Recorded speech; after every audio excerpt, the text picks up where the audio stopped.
पाप काट सके, उसका नाम कबीर है। अब देखिएगा,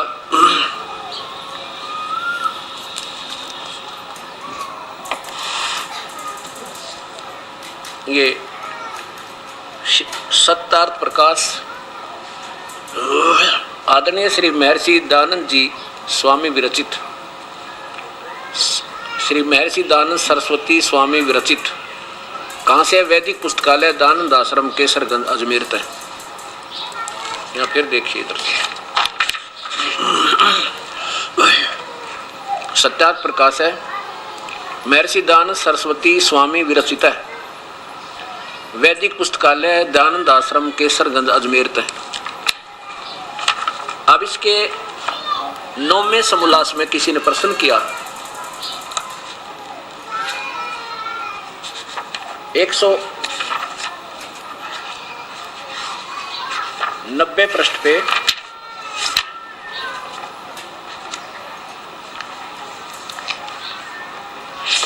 नौवां समोल्लास दिखाते हैं आपको।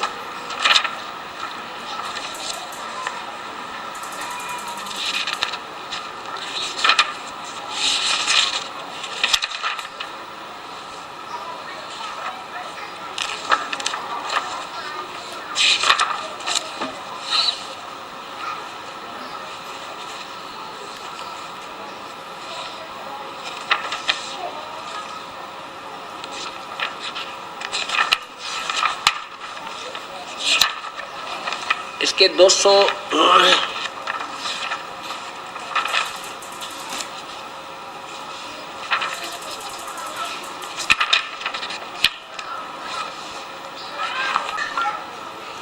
ये क्षमा करना, ये सप्तम समोल्लास, ये सप्तम समोल्लास है। 7वें समोल्लास में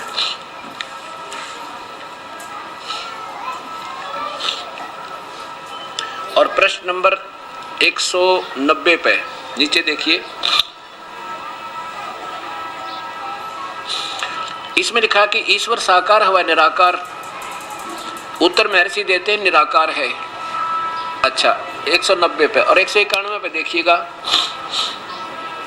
191 पे किसी ने प्रश्न किया कि परमेश्वर की स्तुति प्रार्थना, ऊपर देखना,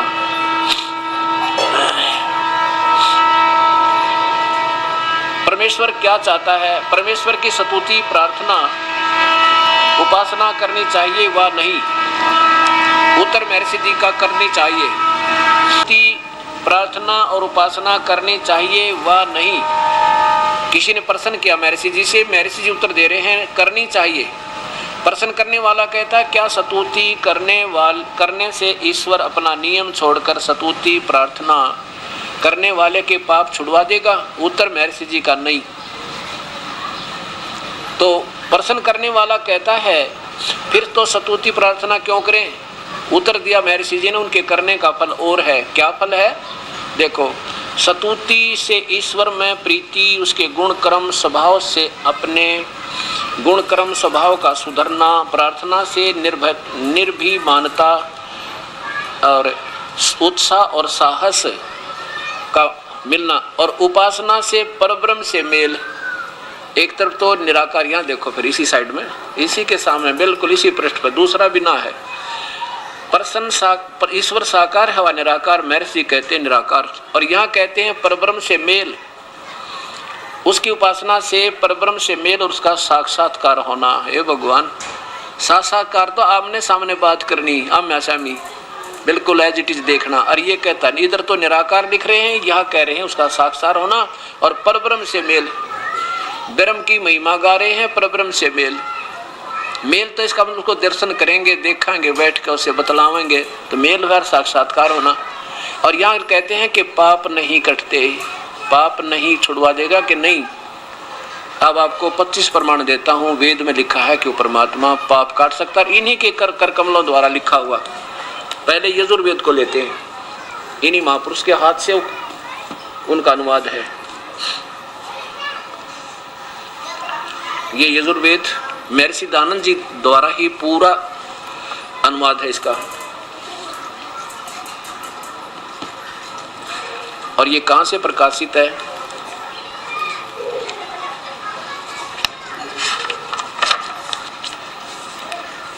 प्रकाशक हैं सार्वदेशी कार्य प्रतिनिधि सभा 2/5 महर्षि दान भवन रामलीला मैदान नई दिल्ली। यजुर्वेद अध्याय नंबर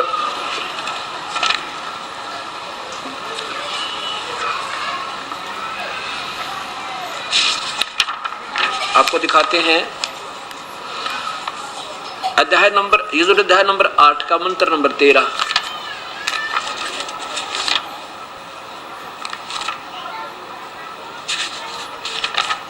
ये देखिए अष्टमोध्याय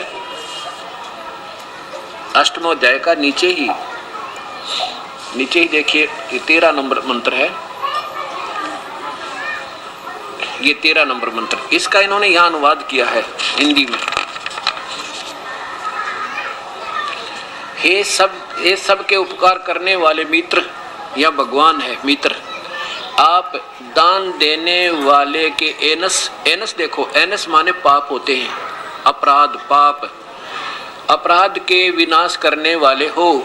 और वहां कहते हैं कि पाप नहीं कटते, पाप नहीं छुड़वा सकता हो। साधारण मनुष्यों के किए एनस माने पापों के अपराधों के विनाश करने वाले हो, आप सब कुछ विनाश कर देते हो। पिता के किए हुए एनस माने पापों के, पाप ही लिखना पापों को, के अच्छे प्रकार हरने वाले या विनाश करने वाले हो। अपने किए हुए पाप, एनस माने पाप सीधा ही लिखा इन्होंने स्वयं, पाप के विनाश करने दूर करने वाले हो, पाप को नष्ट करने वाले हो।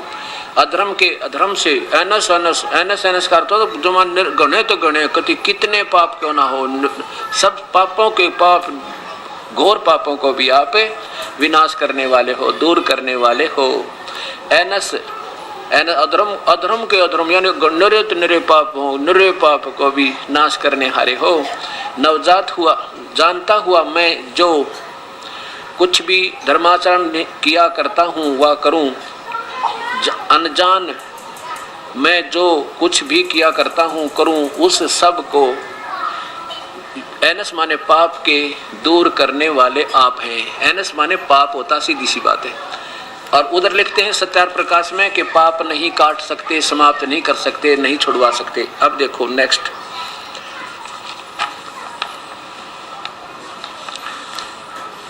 इसी के साथ साथ आपको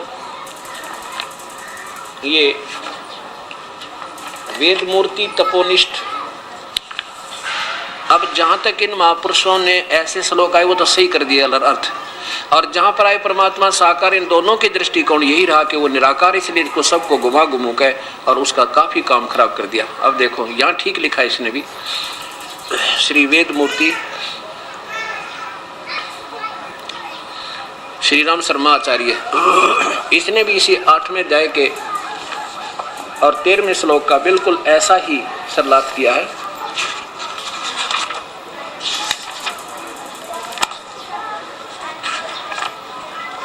आठवें अध्याय का 13वां श्लोक, ये देखो अष्टमा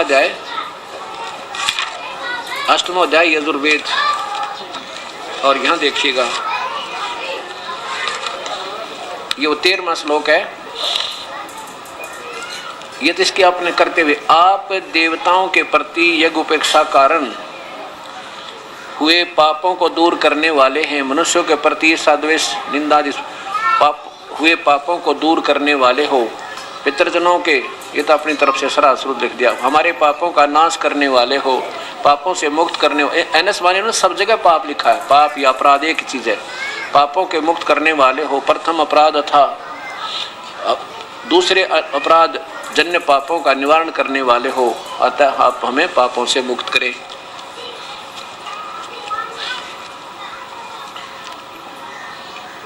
अब देखिएगा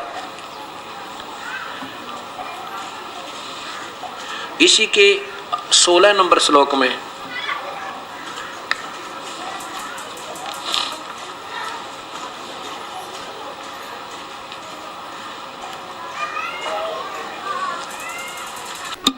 अब देखिएगा, इन्हीं महापुरुष महर्षि दयानंद जी द्वारा यजुर्वेद का आगे अध्याय नंबर 40 के मंत्र नंबर 16 में अथ 44वां अध्याय ये देखो नीचे देखिए 16 नंबर श्लोक में है, ये 16 नंबर मंत्र है। ए देव स्वरूप, अग्नि माने प्रकाश रूप, करुणा में जगदीश्वर, अग्नि माने जगदीश्वर, जिससे हम लोग आपके लिए अधिकतर सत्कार पूर्वक प्रशंसा यानी स्तुति सेवन करें। इससे हम सबको जानने वाले आप हम लोगों के कुटिलता रूप यानी घने खतरनाक एन माने पापों को भी, एन माने पाप, एन पाप चारणों को पृथक कीजिए, हम जीवों को यानी पापों से बचाइए, यानी तुम पाप से रक्षा करने वाले हो। आगे देखिए इसी के अध्याय नंबर 6 का, इसी में अध्याय नंबर 6 का 35 नंबर श्लोक। अब ये देखना पड़ेगा कि इन महापुरुषों की शास्त्र के विरुद्ध, वेदों विरुद्ध कितने कथन है, और भोली आत्मा इनको बिल्कुल इनके ऊपर इतने आश्रित हो चुके हैं क्योंकि हमारे पास और कोई स्थान नहीं था। हमने इन महापुरुषों को एक ऐसा विद्वान मान लिया था, हमने अपनी सोच खत्म कर दी थी। इन्होंने जो वेदों का सरलार्थ किया वो सही होगा, या अपनी थ्योरी जो इन्होंने बताई वह सही होगी, वेदों से मिलती होगी। अब देखिएगा ये यजुर्वेद महर्षि दानव जी द्वारा भाषा भाष्य, और इसके प्रश्न यहाँ छठा अध्याय, ये नीचे देखिए, नीचे बिल्कुल इसके 35 नंबर श्लोक है छठे का। ए स्त्री, तू शरीर व बल युक्त होती हुई पति मत डर, मत कंप, आत्मा के बल और पराक्रम को धारण कर। हे पुरुष, तू भी वैसे ही स्त्री से व्रत, दोनों स्त्री पुरुष, वैसे इसका अर्थ साधारण और धार्मिकता पे है। इन्होंने तो अपनी थोड़ी से इसको ऐसे सोल्व कर दिया। सूर्य और भूमि के समान परोपकार पराक्रम को धारण को, जिससे दृढ़ बल वाले हो, वर्ते हुए तुम लोग पाप दोनों पापमा पापों का नष्ट हो, पापों से अपराध नष्ट हो, आपके पाप खत्म हो। पाप है अपराध यानी पाप, पापमा सीधा पाप लिखा है, आपके पाप नष्ट हो जावें। बताओ अब देखो 242 पृष्ठ पे आपको दिखाते हैं।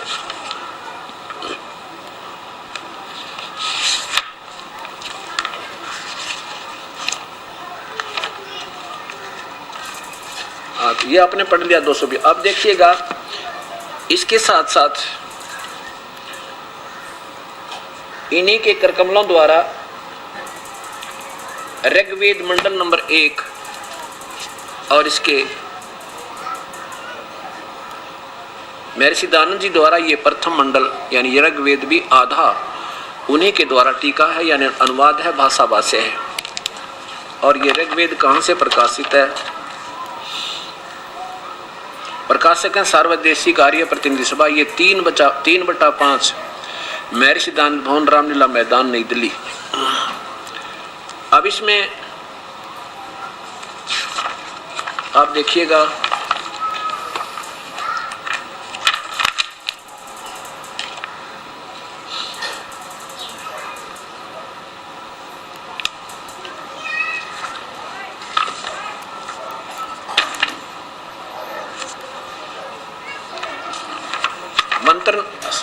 मंडल नंबर 1 के और सूक्त नंबर 24 के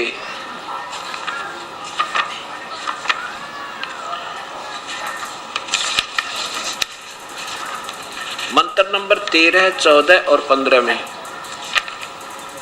क्या लिखा कि आप बंधन काटने वाले बंदी छोड़ हैं, पाषाण माने बंधनों को, विनाशक उनके काटने वाले हो। देखिएगा ऋग्वेद मंडल नंबर 1 सूक्त नंबर 24 का ये 13 नंबर श्लोक में, जैसे उत्तम गुण वाला विद्वान कर्म उपासना और ज्ञान से अविनाशी परमेश्वर का आह्वान करता है, वह हम लोगों ने स्वीकार किया हुआ तीनों कर्म उपासना ज्ञान और प्रकाशित करता है, और जो क्रिया कुशलता की सिद्धि के लिए विमान आदि यानों के खंभों को नियम से युक्त किया हुआ वायु ग्रहण किया है, वैसे हम लोगों को भी ग्रहण करना चाहिए। जैसे जैसे गुण वाले पदार्थों को अति प्रशंसीय, श्रेष्ठ, अत्यंत श्रेष्ठ व प्रकाशमान परमेश्वर पृथक पृथक बनाकर सिद्ध करे, हम लोगों को भी वैसे ही गुण वाले कर्मों में युक्त करें। हे भगवान, हे परमेश्वर, आप हमारे बंधनों को, पाषाण कर्मों के बंधनों को विमुक्त बार बार छुड़वाइए, हमें पापों से छुड़वा देते हो। इसी प्रकार हम लोगों की क्रिया कुशलता में संयुक्त आदि आदि हमें सकल बंधन, सकल पाषाण माने सभी बंधनों से, दर्द रूप नहीं, कर्मों के बंधन से, ये दिन की सोच है, कर्मों के बंधन से हमें मुक्त, बार बार मुक्त करो, हमें छुड़वाते रहो परमात्मा, हमें छुड़वाओ, बार बार नहीं, विमुक्त करो। बार बार तो इनकी अपनी सोच है, ये कहते हैं जन्म मृत्यु नहीं मिटे, अपनी सोच से बार बार क्या नहीं, विमुक्त करो, हमें छुड़वा दो, आप छुड़वा सकते हो। आगे देखो नीचे 14 में, हे प्रकाशमान परमात्मा, हे प्रकाशमान अति उत्तम विज्ञान प्रमाण में रमने अत्यंत प्रशंसनीय हमको विज्ञान देने हारे भगवान जगदीश्वर, जिसलिए हम लोग किए हुए ऐनासी माने पापों को ओए होए विनाश करते हुए, यानी आप हमारे पापों का विनाश करते हो, इसका अर्थ सीधा यूं बनाए, क्योंकि इनको जहां ये देखा कि तेरी थ्योरी गलत होती है आपकी, तो उसको तो उलझा दिया, लेकिन उस 8वें अध्याय के 13 में ये कुछ नहीं कर सके, साफ लिखना पड़ा, पाप कर्म काट सकते हो, यहाँ अपने हिसाब से कर। आगे देखो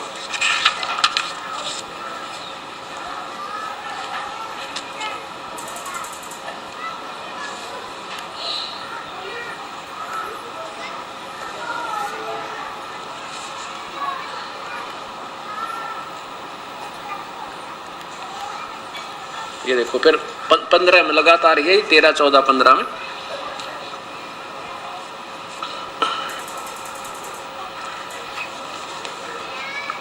स्वीकार करने योग्य ईश्वर, ये 15 नंबर श्लोक है। आप हम लोगों से निष्कृष्ट, मध्य और निष्कृष्ट से कुछ विशेष और अति दृढ़ अत्यंत दुख देने वाले बंधनों को, पासमान बंधनों को अच्छी प्रकार नष्ट कीजिए। अच्छा, इसके अंतर है विनाश रहित जगदीश्वर आदित्य कबीर परमेश्वर, उपदेश करने वाले सबके गुरु, आपके व्रत सत्याचरण रूपी व्रत को करके निरपराधी होकर हम लोग, निरपराधी यानी पाप रहित होकर हम लोग अखंड विनाश रहित सुख को प्राप्त नियत होवे, यानी कभी ना समाप्त हुआ उस अखंड सदा के लिए रहने वाले सुख को प्राप्त हुए, सतलोक में चले जावें।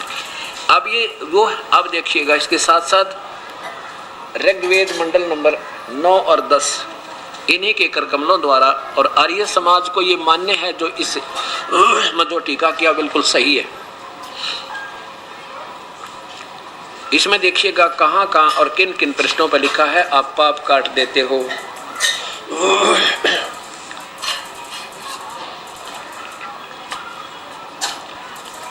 ये ऋग्वेद मंडल नंबर 9 और 10,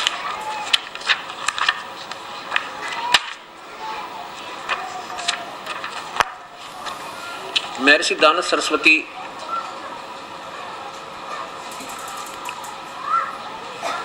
द्वारा इसका प्रकाशन है, और ये इसका अनुवाद लिखा है इन्होंने कि इनके द्वारा किया है। और ये देखो, महर्षि सार्वदेशिक प्रकाशक है, सार्वदेशिक कार्य प्रतिनिधि सभा, महर्षि दान भवन, रामलीला मैदान, नई दिल्ली।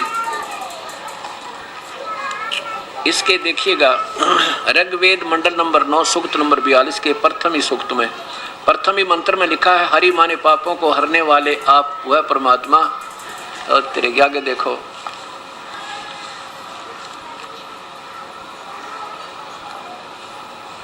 इसी के 210 पृष्ठ पे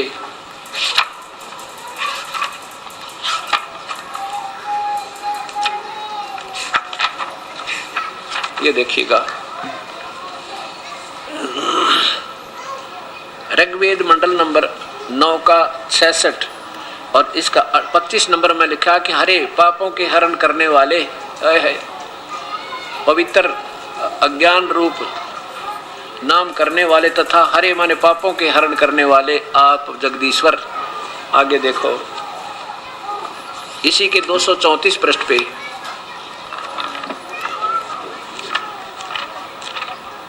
अब इन बातों से समाज, भक्त समाज के सामने ये सच्चाई आएगी। दास का ये उद्देश्य नहीं है कि इनकी केवल मैं बदनामी करूं या इनकी कोई छवि धूमिल करूं, कोई छवि धूमिल नहीं करना। सिर्फ इन्हीं के करकमलों के द्वारा लिखा हुआ लेख दास दिखाना चाहता है कि वेद सही बता रहे हैं, इनकी थ्योरी वेदों के विरुद्ध है, इसलिए हमें वेदों को फिर देखना होगा। देखियो ऋग्वेद मंडल नंबर 9 का सूक्त नंबर 70 नीचे देखियो,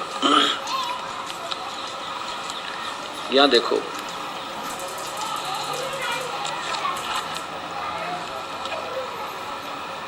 ये नीचे, हाँ सूक्त नंबर, ये 8वें श्लोक में है। हरे हरि माने पापों का हरण करने वाले। अब और देखें, अब 236 पृष्ठ पे ये इसके साथ ही ये देखिए, हरि पापों के हरण करने वाला, ब्रह्म परमात्मा अंतरिक्ष में परमाणु समूह से अच्छा दिया। अर्थात इन्होंने अब शब्दों के अर्थ भी काफी लुकोने छुपाने की चेष्टा की और फिर भी कुछ ऐसे प्रमाण विद्यमान रहे कि इन्हीं के करकमलों द्वारा परमेश्वर ने लिखवा दिए कि परमात्मा, क्योंकि वास्तविकता वेदों में से छुप नहीं सकती, लिखी हुई है। अब यजुर्वेद के 5वें अध्याय के 32वें श्लोक में उसका नाम लिखा हो, परमात्मा कौन है जो पाप काटने वाला। यही सिद्ध करना चाहा था दास कि ये पाप काटने का पाप कर्म कटते हैं, छूटते हैं, और वो उसका नाम कबीर है, जैसे अभी सभी पवित्र धर्मों के पवित्र शास्त्रों से प्रमाणित होता आ रहा है।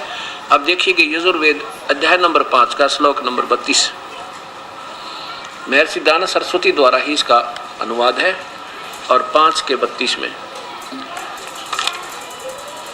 वो कबीर परमेश्वर है जो पापों का विनाश करने वाला है। अंगारी कबीर असी, कबीर अंगारी असी।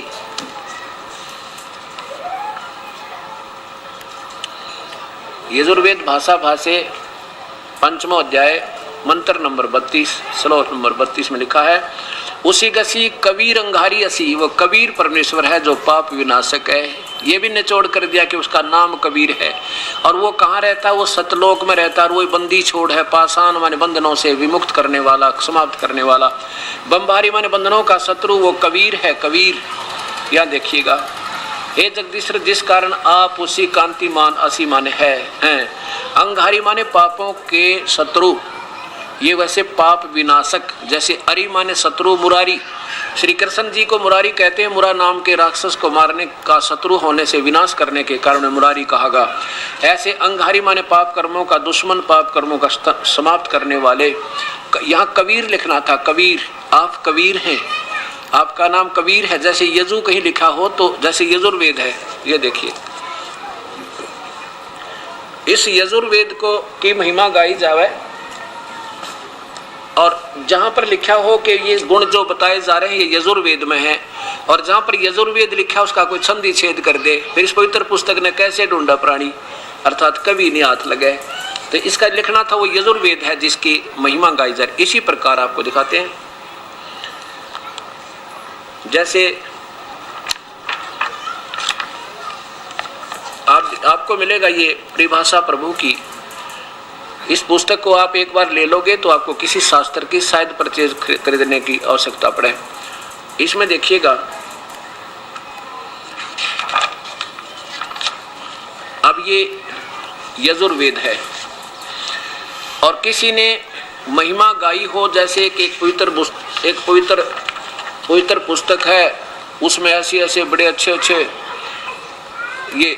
अब यजुर्वेद की महिमा कहें कि प्रभु की यज्ञों की स्तुतियों का भंडार है, बहुत अच्छी विधि वर्णित है, एक अनमोल जानकारी है, और वह लिखे नहीं कि वो यजुर्वेद है, और जहां बल्कि लिख दें कि यज्ञ स्तुतियों का ज्ञान, यानी यजुर्वेद के स्थान पर यज्ञ स्तुतियों का ज्ञान लिख दे, और ये ना लिखे कि यजुर्वेद पुस्तक है, उस पुस्तक में को कैसे पाया जा सकता है। ऐसे इन कलयुगी ऋषियों ने जहां पर कबीर शब्द लिखा उसको कवि करके संज्ञा का और अर्थ दे दिया और कह दिया निराकार भगवान है। इसके उससे लिखना होगा कि वह यजुर्वेद है जो पवित्र यज्ञ स्तुतियों का स्रोत एक पुस्तक है।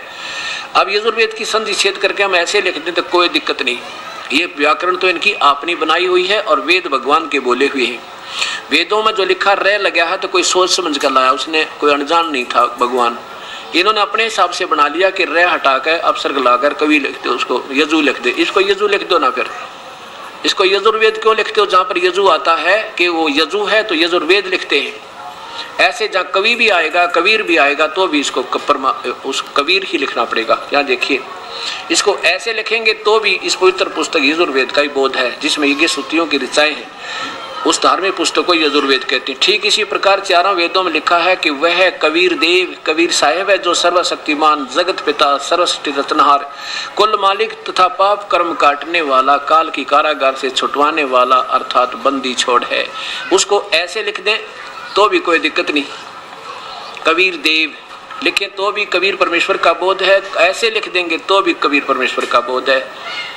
अब जैसे कबीर अंग्रेजी में ऐसे लिखेंगे तो हिंदी में वो कभी किसी प्रकार, इसकी मैं बता कि तब सर्ग लाएंगे हम, कबीर हो गया, कबीर ही लिखना पड़ेगा।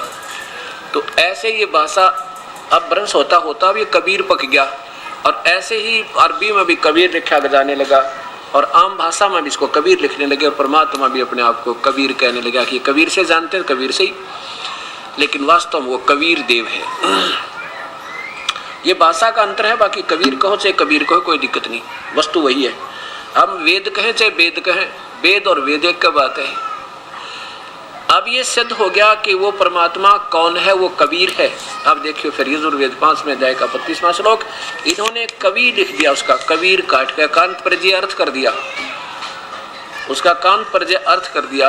5वें अध्याय का 32वां मंत्र, उसी कसी कबीर अंगारी असी, वो कबीर परमेश्वर है पापों का विनाशक शत्रु। यहाँ देखिए, खोटे चैनल जीवों के शत्रु, यह लिखना था पापों के नाशक, पाप विनाशक। इसके साथ साथ एक, क्योंकि इस दास की व्याख्या पर आपको बाद में असर होगा, अभी आप इन महापुरुषों को इतने विद्वान मान चुके हो कि इनकी एक एक बात को आप फाइनल कर चुके हो। इसी के साथ साथ एक और विद्वान की, जहां इन विद्वानों ने ये असमंजस में नहीं पड़े निराकार साकार में, वहां तक तो इन्होंने ठीक अर्थ किया, और जहां पर ये अपनी थ्योरी पर आधारित करके वेदों का सरलार्थ किया, वहां वेदों के विरुद्ध व्याख्या बन गई। 5वें अध्याय का 32वां श्लोक, ये श्री वेदमूर्ति श्री राम शर्मा आचार्य, इसके 32वें श्लोक में आप देखिएगा,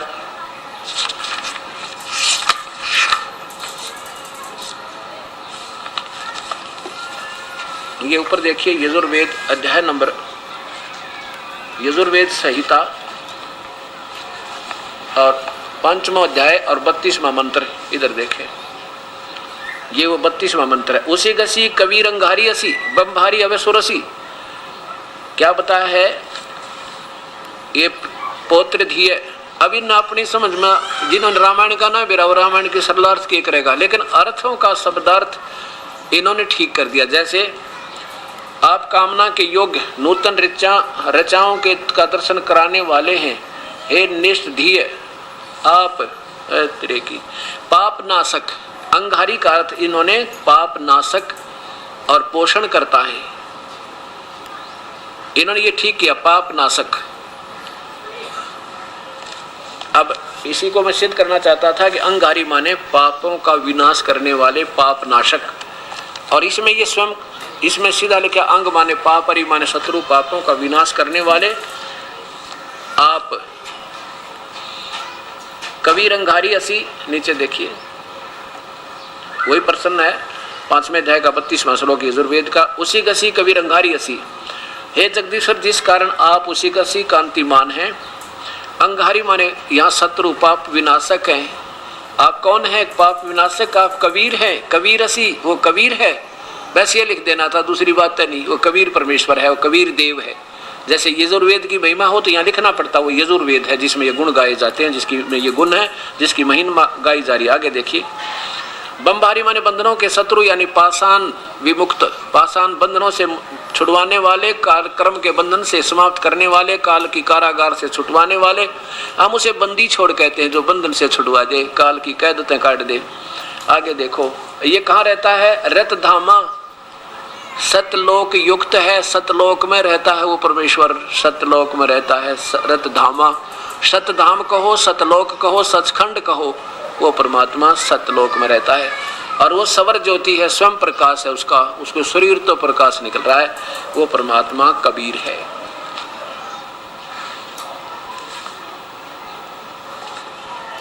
अब इन बातों से एक बार तो अनजान आत्माओं को दुख होगा कि ये महाराज जी सबकी निंदा कर रहे हैं। अब ये निंदा कहो चाहे आपका भला कहो, निंदा नहीं होती। निंदा होती है कोई झूठ उठपटांग किसी के बारे में, उसको कहे ये चोर है, ये ठग है, ये लुटेरा है, ये ऐसा है, और झूठी बात कहे उसके बारे में और वास्तविकता ऐसी ना हो, तो वो निंदा होती है। ये निंदा नहीं है, ये तो आपका भला और आपका उद्धार परमेश्वर ने करवाया है इस दास के माध्यम से। अब एक समय की बात है, एक उस भक्त ने जो प्रश्न करा था कि मैं सत्यार्थ प्रकाश के ऊपर बहुत विश्वास